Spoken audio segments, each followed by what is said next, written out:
Bonjour tout le monde, j'espère que vous allez bien. Donc aujourd'hui, on se retrouve pour parler ensemble de la phobie. Donc on va essayer de comprendre déjà dans un premier temps qu'est-ce qu'une phobie et quelles sont les conséquences et comment ça m'impacte dans mon quotidien. Donc pour commencer, une phobie, c'est une peur, c'est une frayeur, d'accord, qui va se fixer sur ou un objet, ou un animal, ou une situation, d'accord. Mais c'est pas ça qui va déterminer si quelqu'un il a une phobie ou pas. Alors, comment on réalise qu'on a une phobie et comment faire pour s'en débarrasser? Donc, quelqu'un qui a une phobie, il a une peur de manière excessive. C'est-à-dire que, par exemple, quelqu'un qui a peur des chiens, juste en pensant, d'accord, à un chien, il peut avoir un état de panique, d'accord, et il va se retrouver dans une situation anxieuse, c'est-à-dire qu'à l'intérieur de lui, il peut être oppressé. Il peut aussi avoir les mains moites, d'accord, et ne pas contrôler cette situation.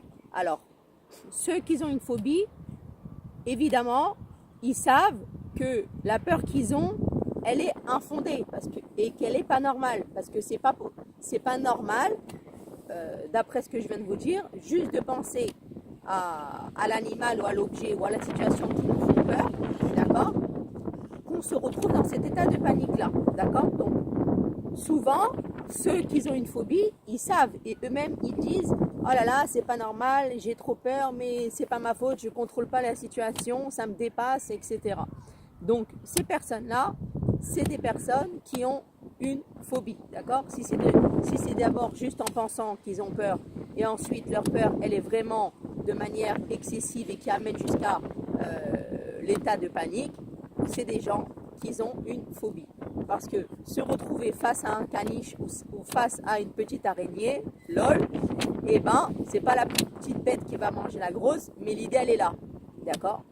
Donc, ils ont très peur de ça, de manière excessive. Maintenant, ce qui va définir si vraiment et un degré assez important qu'une personne, elle a une phobie, c'est qu'elle va rentrer dans un processus d'évitement. Alors, qu'est-ce que c'est un processus d'évitement? Il y a beaucoup de mots en anglais, mais on va réussir à la faire. C'est quoi un processus d'évitement? Un processus d'évitement, c'est qu'elle va tout, la personne par exemple, si je reprends l'exemple du chien, elle a peur du chien, et ben dans son quotidien, elle va tout faire pour éviter de se retrouver face à des chiens.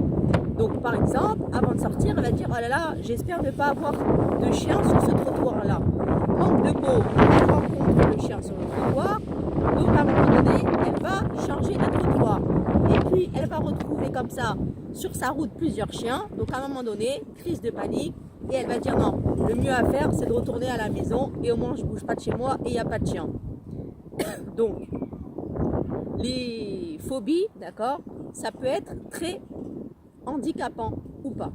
Par exemple, si quelqu'un a peur des araignées, mais il n'habite pas à la campagne, il habite dans Paris, donc ça passe, il peut contrôler sa phobie, d'accord, il n'est pas entouré à Paris de plein d'araignées, etc. Mais contrairement à la personne qui a peur des chiens, dans Paris et en France, il y a beaucoup de chiens, donc vous imaginez qu'elle refuse de sortir par peur de rencontrer un chien dans la rue.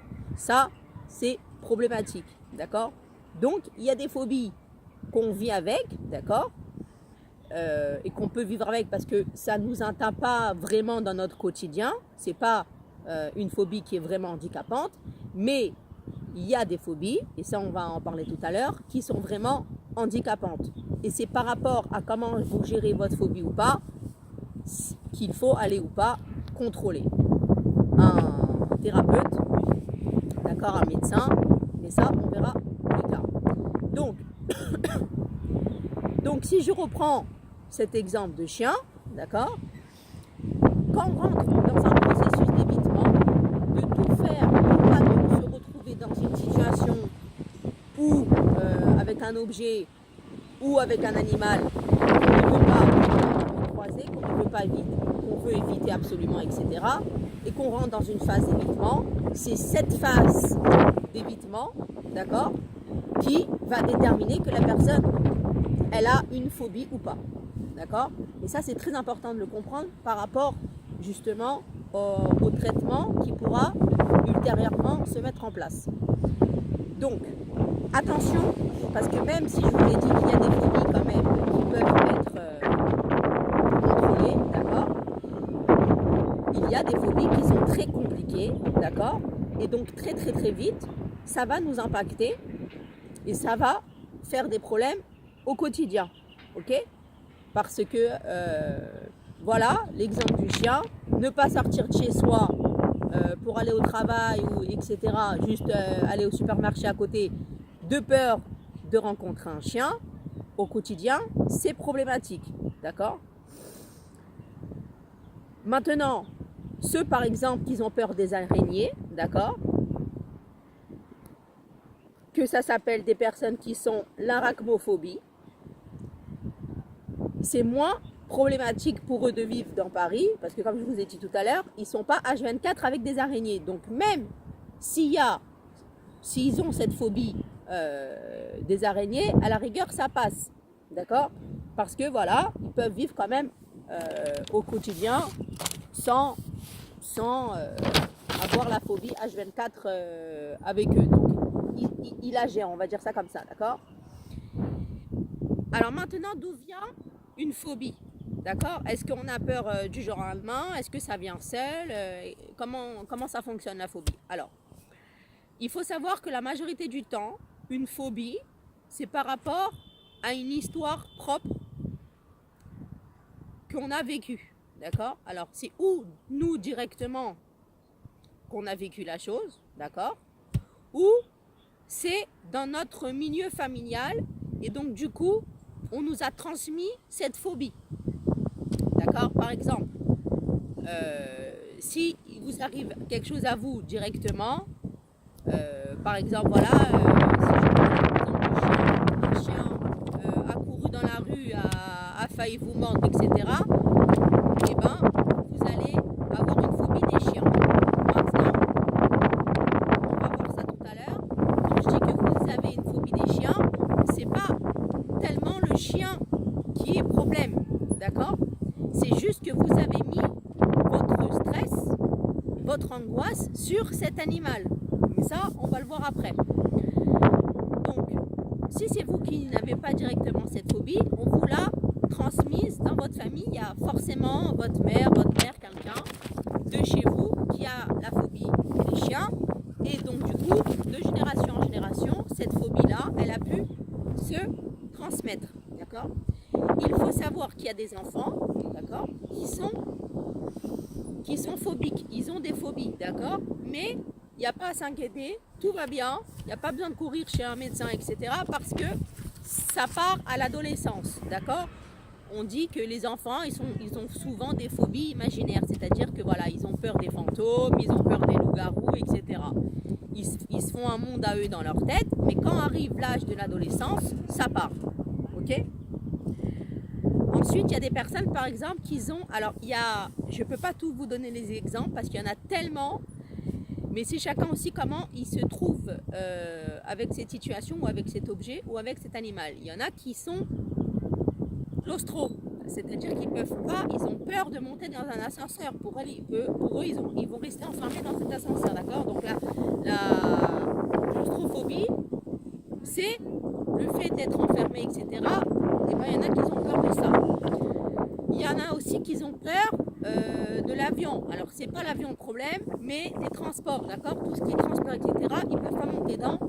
Ils sont phobiques à ça. Peu importe de quoi on a peur, qu'on a peur d'un chien ou d'un avion ou d'un ascenseur, etc., là, ce que je veux vous transmettre, c'est que l'ascenseur, le chien ou l'avion, ils sont pas problématiques. C'est-à-dire que c'est le lien que vous faites à la chose qui est problématique. C'est-à-dire que comme on a dit tout à l'heure que ça se fixe, d'accord, la peur, elle se fixe sur une situation ou un objet ou un animal, d'accord, c'est pas l'animal le problème, ou l'ascenseur, ou l'avion. Le problème c'est qu'est-ce que vous liez avec cet objet? D'accord? Et quand on interroge justement des gens qui ont des phobies, quand on remonte dans leur histoire, quand on remonte dans leur passé, etc., on voit que eux directement, ils ne sont pas phobiques avec cet objet, d'accord, cet animal, mais on a transmis cette peur,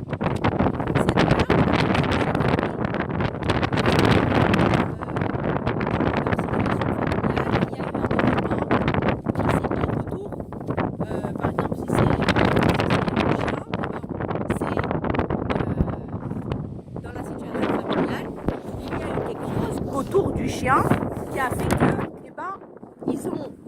ils ont fixé leur peur, leur crainte, leur mal sur cet animal-là. Vous avez compris ou pas? Donc la phobie, c'est pas la souris, le problème, ou le chien, ou peu importe l'animal, ou peu importe la chose ou l'objet. C'est comment vous liez cette peur à cette chose-là. D'accord? Pourquoi après vous avez choisi tel animal pour fixer votre peur, etc. Ça, c'est un autre débat. Mais ce qu'il faut comprendre, c'est ça. C'est que peu importe sur quoi on a peur, d'accord? La phobie, elle est là parce que dans votre tête, vous avez fait un lien entre la peur et cet animal. D'accord? Donc, quand on comprend ça, une personne, elle peut avoir une phobie à cause d'un événement traumatisant, d'accord? Angoissant.